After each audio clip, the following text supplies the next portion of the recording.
Hi there! Ito na nga ang part 2 ng ating Pico de Loro. Ayan, good morning. Maaga kami nagising ngayon kasi magbe-breakfast muna kami. Ayan, at nandito nga kami sa baba. Ito yung man-made lagoon nila.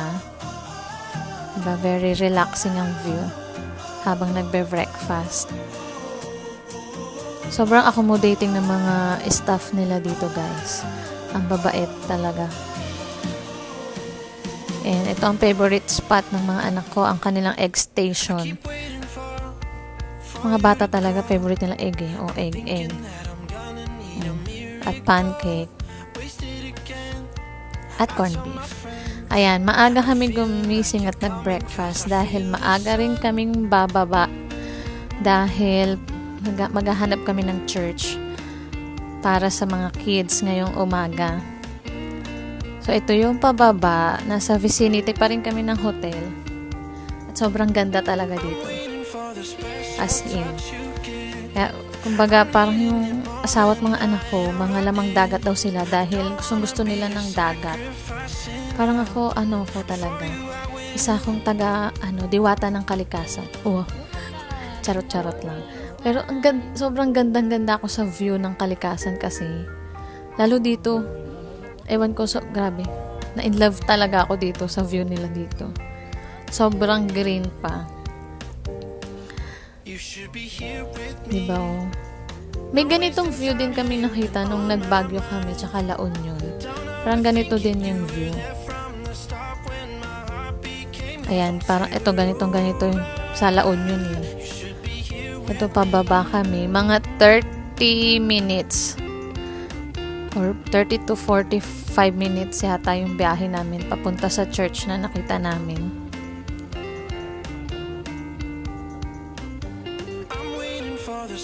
Pero hindi namin na-feel ang 30 minutes na biyahe dahil sobrang ganda ng view. Ayun yung dagat na nakita din hanggang dito.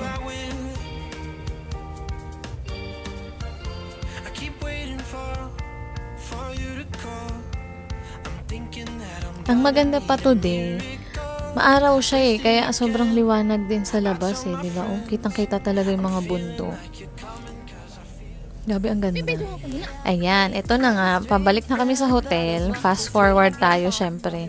At magpipicture lang kami dito. Wait lang, ha?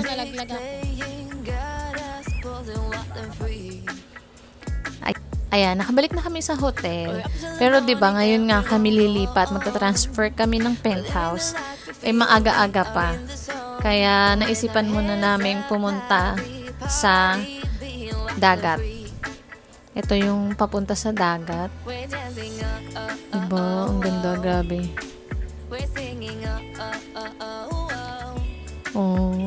Diba? Ito yung literal na pagod yung katawang laman mo sa biyahe dahil sa mahabang biyahe, pero refresh talaga yung utak mo.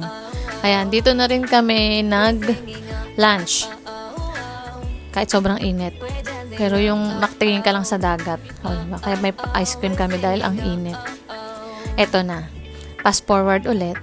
Nandito na tayo sa second room namin na yung transfer namin, penthouse. Ayan, akyat tayo sa taas para makita natin ang bedroom. Ayan, medyo madilim. Ayan, ito yung bathroom. Ito yung bed, king size. Ayan, ito yung window. Charan, diba? Grabe nakaka-refresh talaga ng pag-iisip dito, guys.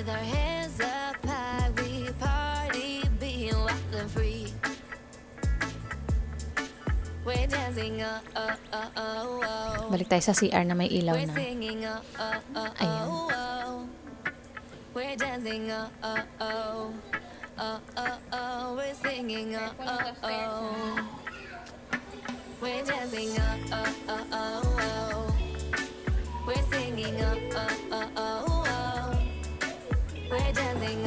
Ayan, may mapa-coffee.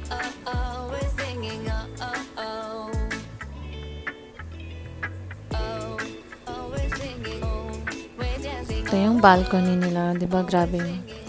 Parang alam mo yun, pagising mo, ang sarap magkape at ito ang view. Grabe. Grabe talaga. Ito, pababa kami ulit kasi mag-church naman kami sa Katandaan. So, bababa kami ulit at nakabalik na kami. Fast forward, ito na yung nakabalik kami ulit sa hotel after the church. Magdi-dinner lang kami and matutulog na kami dahil bukas ay ang ating part 3. Magsiswimming kami bukas. Ge. Bye!